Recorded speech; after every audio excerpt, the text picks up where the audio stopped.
आचार्य जी नमस्ते। भगवान श्री कृष्ण भगवद गीता में कह रहे हैं कि मैं हर विषय हर क्षेत्र में श्रेष्ठतम हूँ। उन्होंने यह भी बताया है कि अनेक हैं जो मुझ जैसा होने का प्रयास करते हैं पर हो नहीं पाते। आचार्य जी, मैं जीवन के हर पहलू में अव्वल होना चाहता हूँ। क्या यह संभव है? क्या नियत भर से काम चल जाएगा या कुछ पूर्व निर्धारित जन्म के साथ मिले गुणों की भी ज़रूरत पड़ती है? समझाएं।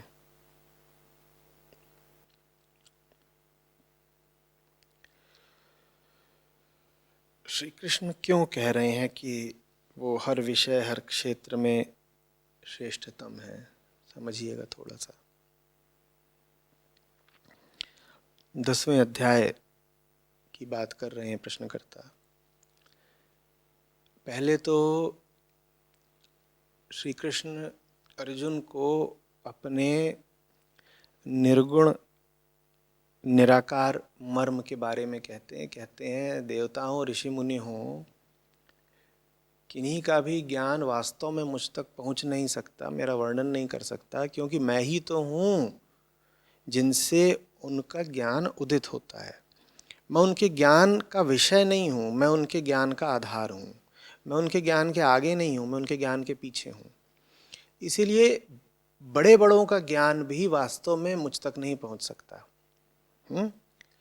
तो अर्जुन को ऐसा बताया, पर अर्जुन ने कहा ये बात तो ठीक है, लेकिन फिर ये बताइए कि अगर आपका चिंतन ही करना है किसी को तो वो कैसे करे?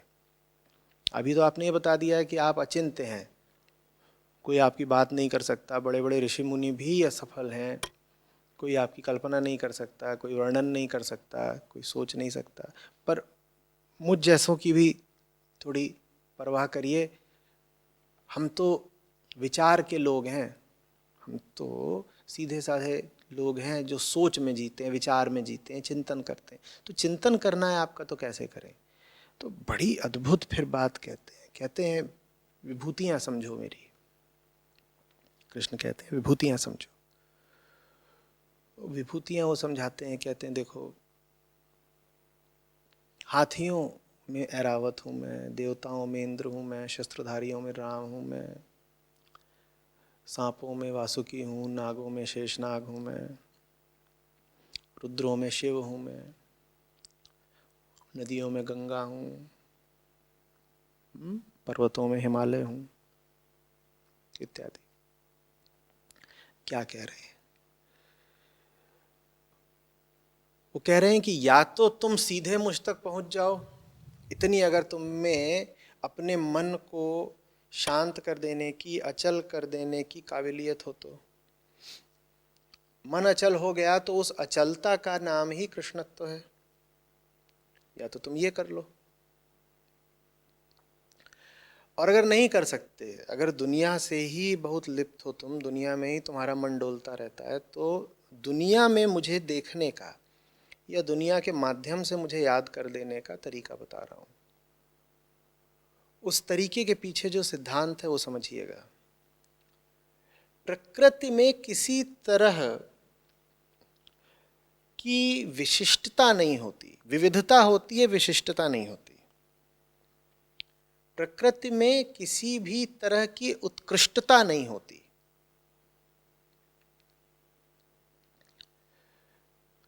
कौवे कौवे सब एक होते हैं, आपको कोई अनुपम अद्वितीय कौवा नहीं मिलेगा।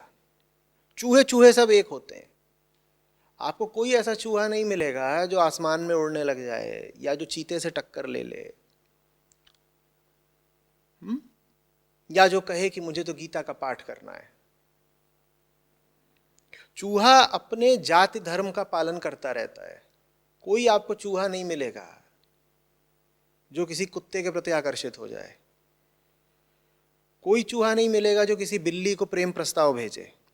वो तो अपने जाति धर्म का, अर्थात अपने जीव धर्म का, अपने जो उसके सामाजिक शारीरिक संस्कार हैं उनका वो पालन करता रहता है। तो प्रकृति में किसी तरह की विशिष्टता नहीं पाई जाती। आप नहीं कह सकते ये विशिष्ट चूहा है, इसको देखो ये रोज सुबह मंत्रोच्चार करता है, ऐसा नहीं मिलेगा। वैसे ही आपको कोई विशिष्ट शेर नहीं मिलेगा। तो इसका मतलब है प्रकृति का अर्थ ही होता है एक तरह की अविशिष्टता, साधारणता, सामान्यता, औसतता, मीडियोक्रिटी। प्रकृति में सब एक जैसे हैं, कोई खास नहीं है। जब कोई खास नहीं है, सब एक ही जैसे हैं, तो सब क्या हुए? औसत दर्जे के। उसी को मैं मीडियोक्रिटी कहता हूं। तो प्रकृति का नाम ही है कि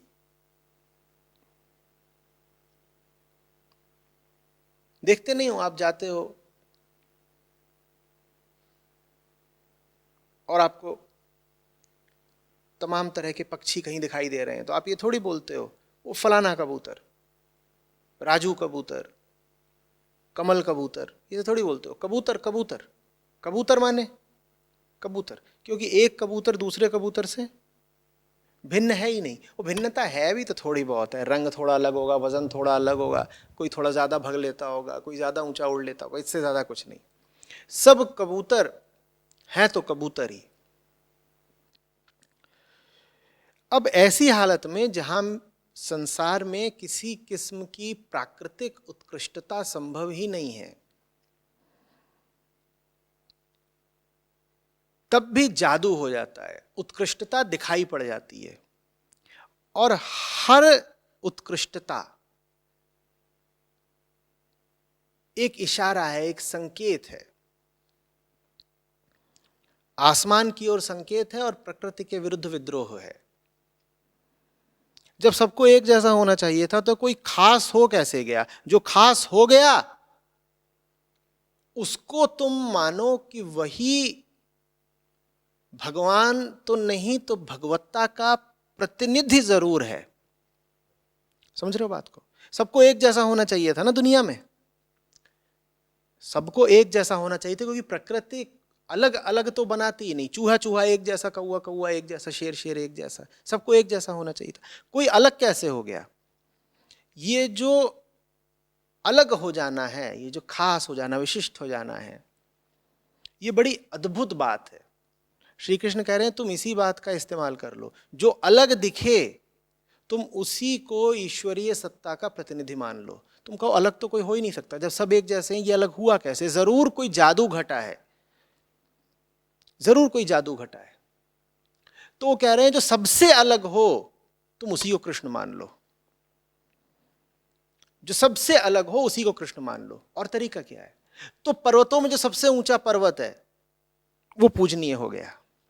शस्त्रधारियों में जो सबसे बलवान और विजेता शस्त्रधारी हैं वो अलग हो गए। बाकी सब एक तरफ, जो सबसे अलग है वो बिल्कुल दूसरे तल का मानो अब, क्योंकि उसको भी बाकियों के जैसा ही होना चाहिए था ना। वो बाकियों के जैसा नहीं है, इसका मतलब उसमें कुछ तो है जो प्रकृति से बिल्कुल अलग है।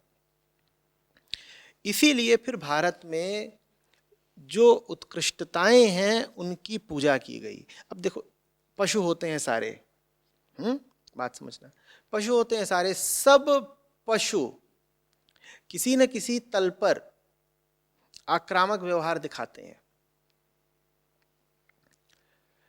गाय ऐसा पशु है जो न्यूनतम आक्रामक व्यवहार दिखाती है। सब पशुओं में देखा जाए तो एक बेचैनी रहती है, गाय में वो बेचैनी बहुत कम पाई जाती है। गाय बड़ी आसानी से विश्वास भी कर लेती है। तो ये पाया गया कि पशु पशु सब पशु हैं, गाय में कुछ ऐसा है जो पशुओं से भिन्न है थोड़ा। ये नहीं कहा जा रहा कि गाय पशु नहीं है, पर गाय में एक उत्कृष्टता पाई गई। जब गाय में एक उत्कृष्टता पाई गई तो गाय को एक प्रतीक की तरह दैवीय सत्ता के प्रतिनिधि के रूप में स्वीकार कर लिया गया, उसे गौ माता कह दिया गया। ऐसा नहीं है कि जो गौ माता कह रहे थे वो नहीं जानते थे कि है तो पशु ही, है तो पशु ही, पर जरा खास पशु है, पशुओं से अलग पशु है। ऐसा पशु तुम नहीं पाओगे जिसका वजन तुमसे 3 गुना 4 गुना 10 गुना हो। लेकिन उसके बाद भी वो तुम्हें सींग ना मारे, कि छोटे छोटे बच्चे जा रहे हैं और गैया के सींगों से लटक के खेल रहे हैं, और बच्चे की अपेक्षा उस गाय का वजन है 10 गुना, और बच्चा लटका हुआ और गाय उसे कुछ कह नहीं रही, वो आराम से बैठी है, वो उत्तेजित भी नहीं हो रही। ऐसा पशु मिलता नहीं है। कृष्ण कह रहे हैं जहां कहीं ऐसा तुम्हें कोई भी उदाहरण मिले, तुम उस उदाहरण को ही पूजनीय बना लेना, तुम उस उदाहरण को ही मेरा प्रतीक मान लेना। बात समझ में आ रही है? एक्सीलेंस जहां भी दिखाई दे, डिस्टिंक्शन जहां भी दिखाई दे, उत्कृष्टता और विशिष्टता जहां भी दिखाई दे, समझ लो ये कृष्ण का काम है, वरना ये हो ही नहीं सकती थी। प्रकृति ने तो पूरा इंतजाम कर दिया था कि इस पृथ्वी पर ना कुछ उत्कृष्ट हो और ना कुछ विशिष्ट हो। देखिए, पीपल का पेड़ घास के तिनके की अपेक्षा बहुत बड़ा होता है। घास में और पीपल में अंतर होता है, पर पीपल और पीपल में अंतर होता है क्या? नहीं होता ना। प्रकृति ने पूरा इंतजाम कर रखा है कि सब एक जैसे हों। और बहुत लोगों की जो विचारधारा है कि सब एक बराबर है, सब एक बराबर है, वो वास्तव में प्रकृति की ही बात कर रहे हैं, और प्रकृति ने ऐसा करा भी है कि शरीर के तल पर सब एक बराबर होंगे। लेकिन प्रकृति के इस प्रबंध के विरुद्ध अपवाद मौजूद होते हैं, एक्सेप्शंस मौजूद होते हैं। कृष्ण यहां पर उन्हीं अपवादों की बात कर रहे हैं। कृष्ण कह रहे हैं जहां कहीं भी वो अपवाद, एक्सेप्शंस दिखाई दें, बोलना कृष्ण मिल गए। गंगा भी नदी ही है, पर थोड़ी खास नदी है, एक्सेप्शनल नदी है, तो फिर उनको मान लिया गया कि ये दैवीय नदी है कुछ नहीं, बहता पानी।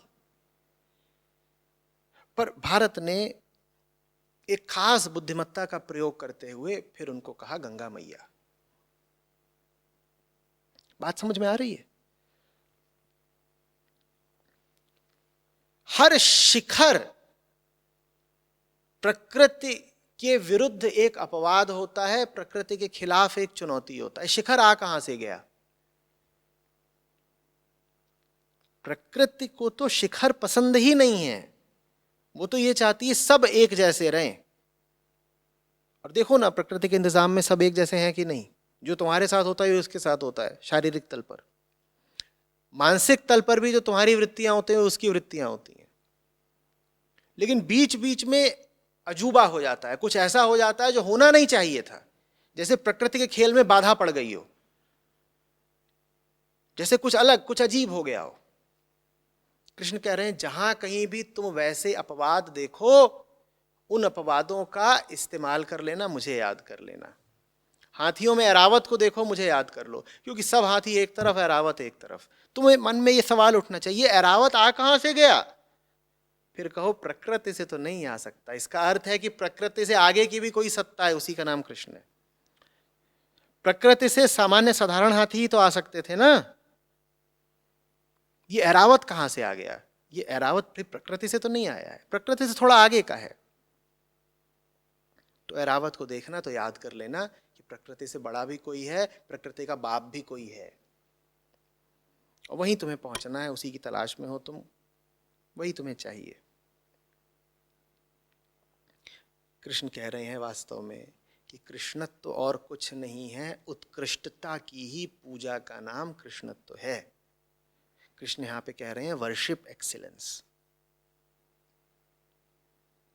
उत्कृष्टता की पूजा करो, ऊंचाइयों की पूजा करो। हर ऊंचाई कृष्णत्व का प्रतीक है। बात आ रही है समझ में? और न जाने कितने उदाहरण देकर के उन्होंने समझाया है इस बात को। जितने भी प्राकृतिक उदाहरण अर्जुन की दृष्टि में सामने थे, उन सबको लिया है कृष्ण ने और कहा देखो, इनको अगर देखोगे तो फिर इनमें मैं ये हूं। पशुओं को अगर देखोगे तो मैं सिंह हूं। जब जानवरों को देखना, जब जानवरों को देखना और फिर शेर को देखना, तो कहना कुछ बात तो है, और बात तो कुछ होगी। देखो, ये सिंह होता है, क्या ये जंगल का सबसे भारी पशु है क्या? इससे न जाने कितने भारी हैं, बल्कि सिंह से ज्यादा भारी तो बाघ ही होता है।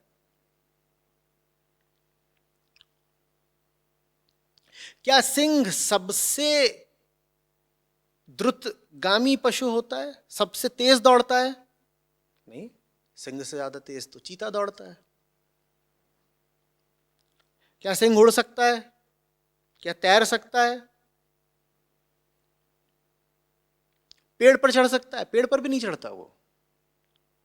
बाघ चढ़ता है, तेंदुआ चढ़ता है, शेर को चढ़ता नहीं पाओगे।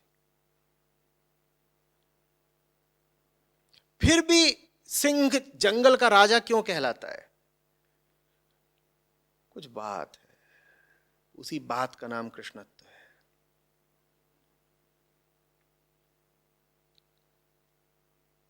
उसकी आंखों में कुछ है, उसके नजरिए में कुछ है।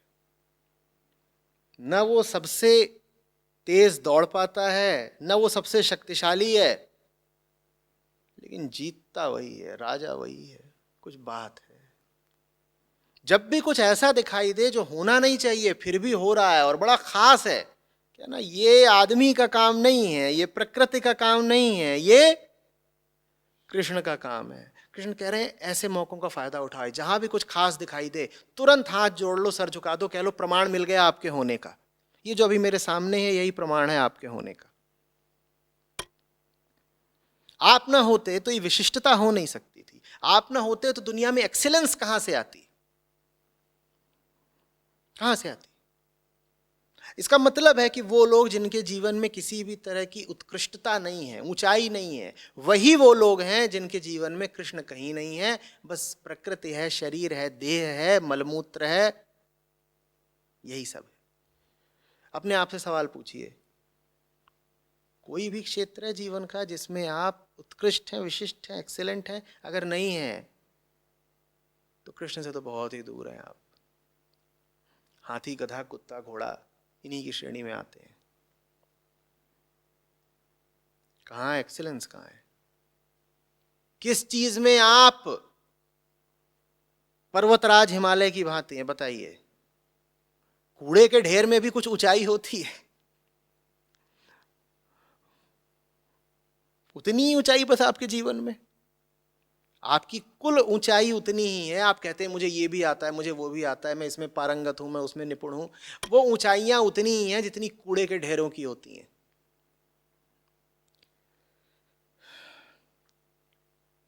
हिमालय जितनी ऊंचाई जीवन के किसी भी क्षेत्र में है क्या आपके पास? और अगर नहीं है तो कूड़े से बेहतर जीवन कैसा है आपका?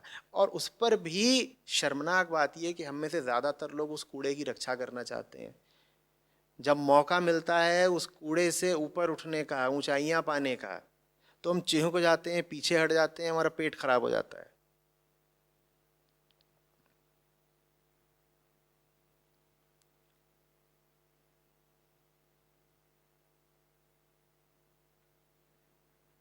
बात समझ में आ रही है?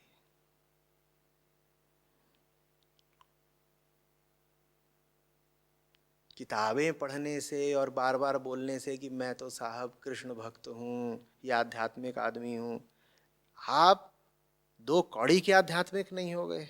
अध्यात्म अगर है आपके जीवन में तो विशिष्टता दिखाई देगी। विशिष्ट कहाँ हैं आप? कबीर साहब विशिष्ट हुए, नानक साहब विशिष्ट हुए, तो उनका साहित्य आज तक पढ़ा जा रहा है, जबरदस्त साहित्यकार हो गए। अगर वो भक्त थे तो उनकी भक्ति का प्रदर्शन उनके साहित्य की गुणवत्ता में होता है कि नहीं? उनका साहित्य आज तक पढ़ा जा रहा है। आप भी कहते हो आप बड़े भक्त हो, आपका साहित्य दो कौड़ी का है। आप लिखो कुछ, चार लोग उसे नहीं पढ़ने को राजी हो जाएंगे। अगर वास्तव में आप में कृष्णत्व होता तो आप जगत पर छा गए होते। जगत में आपकी कोई हैसियत नहीं, कोई काम आपको करना नहीं आता और आप बोलते हो मैं आध्यात्मिक आदमी हूं। झूठे, खुद को ही धोखा देते हो।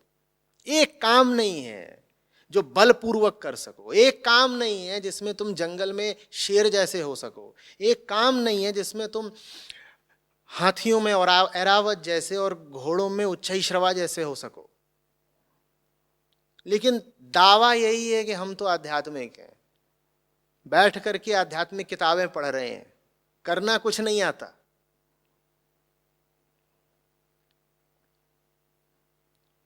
ऐसे लोगों को मैं बोलूंगा बाकी सब किताबें छोड़ करके श्रीमद् भगवद गीता का 10वां अध्याय विभूति योग बार बार पढ़ो और थोड़ी शर्म करो।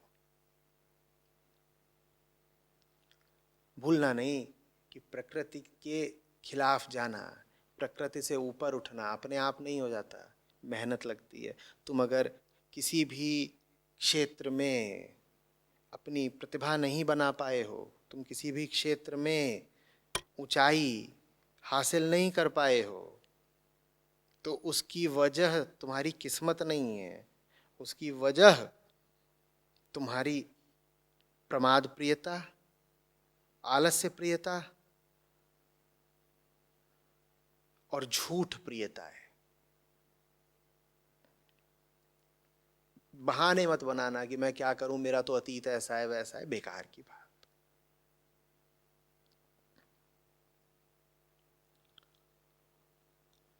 जिसको चाहिए हो उसको ऊंचाई मिल जाती है, तुम्हें नहीं मिली है, तुम्हें चाहिए नहीं थी।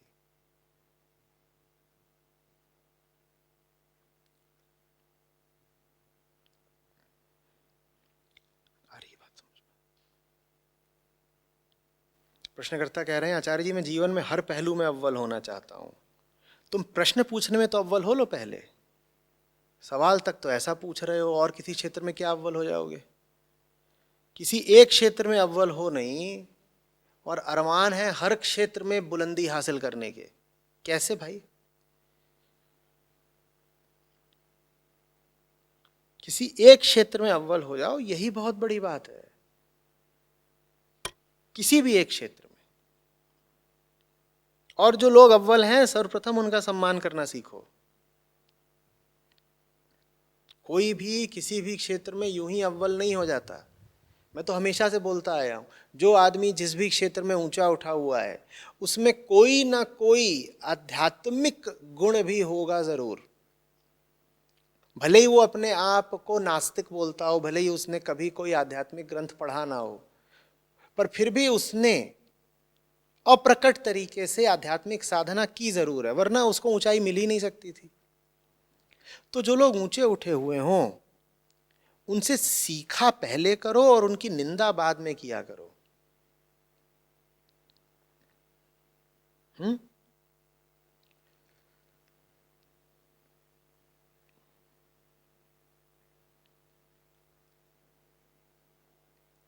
कोई बोले कि फलाना टेनिस खिलाड़ी है, अब वो किसी काम का नहीं रहा। कहीं क्यों भाई, काम का क्यों नहीं रहा? बोले उसकी जो अब वर्ल्ड रैंकिंग है, एटीपी रैंकिंग है, 74 की हो गई है। टॉप 10 क्या, वो टॉप 50 में भी अब नहीं है।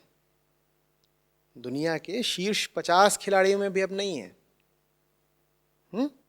74वीं वरीयता हो गई उसकी। भाई बेकार है, बेकार है भाई। वो अभी भी दुनिया के 74वें नंबर का खिलाड़ी है।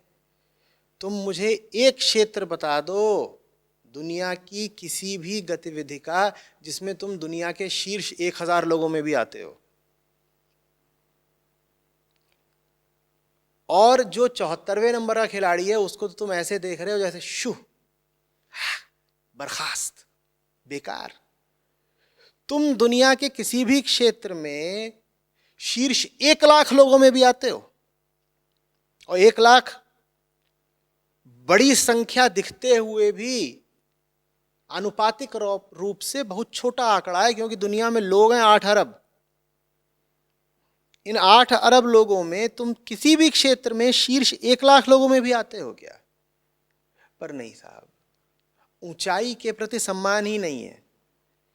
ऊंचाई के प्रति सम्मान नहीं है, इसीलिए जिसकी वरीयता 74वीं है उसको बोलते हो बेकार। और ऊंचाई के प्रति सम्मान नहीं है, इसीलिए तुम कहीं पर भी 1000वीं वरीयता भी नहीं रखते।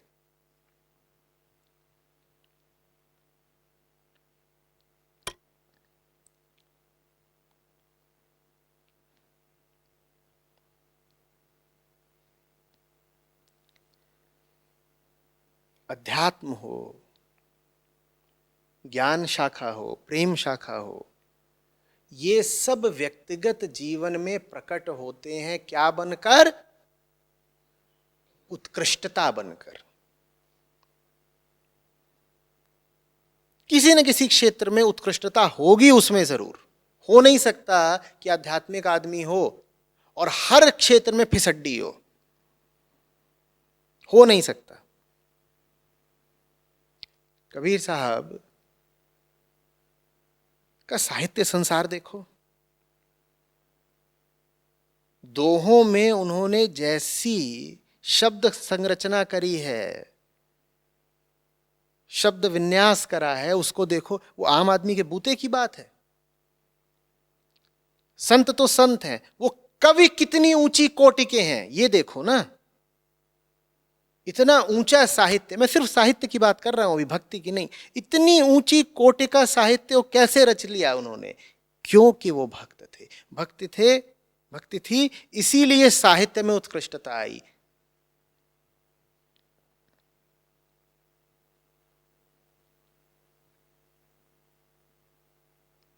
हरी बात समझ,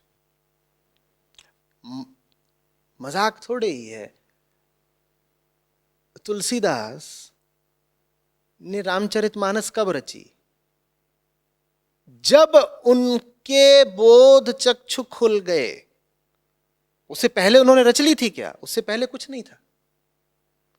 पर आंखें खुली नहीं कि फिर मानस जैसा कालातीत ग्रंथ उन्होंने तैयार कर दिया। वो ग्रंथ आ ही नहीं सकता था बिना आध्यात्मिक दृष्टि की प्राप्ति के। आध्यात्मिक हुए तो देखो कितना बढ़िया ग्रंथ उन्होंने लिख डाला। ऐसा ग्रंथ, ऐसी ऊंचाई का ग्रंथ आध्यात्मिक आदमी ही लिख सकता है।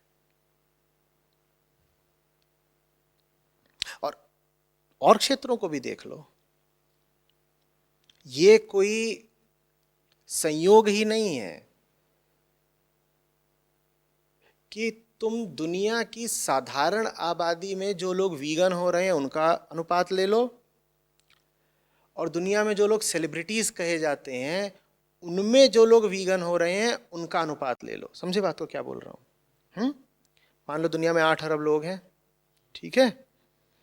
8 अरब में से बस तुम जो मान लो 1000-2000 ऐसे लोग हैं जिन्हें सेलिब्रिटी कहा जा सकता है, उनको अलग करो और फिर देखो कि इनमें कितना अनुपात है, कितना प्रतिशत है, कितना प्रपोर्शन है वीगन्स का, उनमें देखो। और जो दुनिया की शेष आबादी है 99.99%, उनमें देखो कि कितना अनुपात है वीगन का।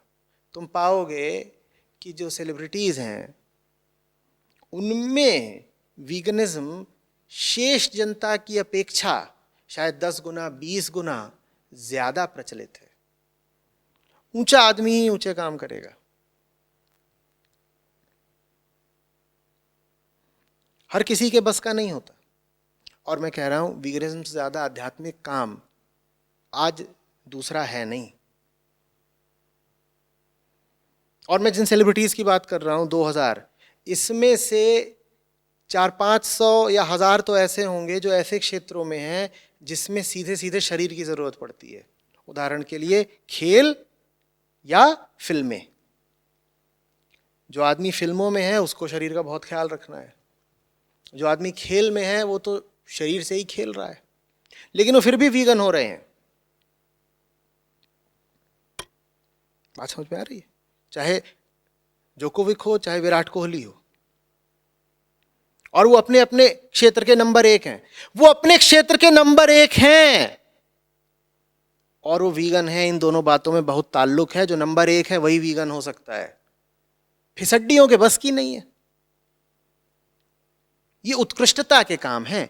ये सब उत्कृष्टता के काम एक साथ चलेंगे। उत्कृष्ट आदमी के साथ ही तो होंगे उत्कृष्टता के 2 काम।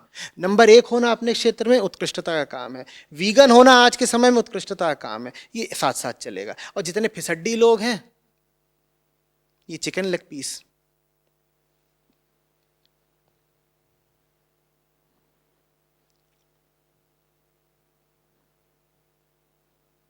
धीरे धीरे तुम देखना समय ऐसा आएगा कि जो आदमी जरा सा भी समझ रखता है, ऊंचाई रखता है, गहराई रखता है, उसको तुम पाओगे कि वो या तो वीगन हो रहा है या कम से कम शाकाहारी हुआ जा रहा है।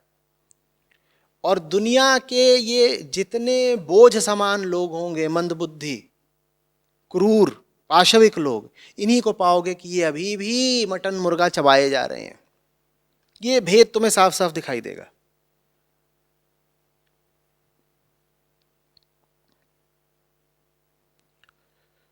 समझ में आ रही है बात?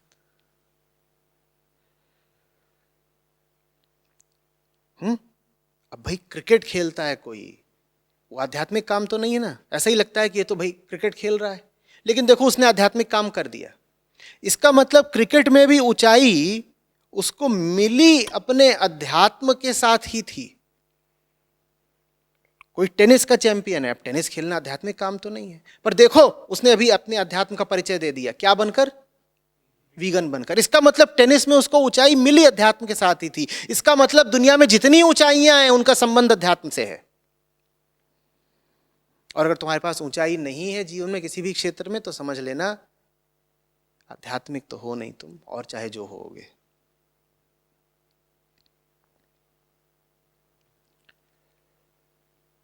फिसड्डी, लल्लू, लोलू, ऐसे लोगों के लिए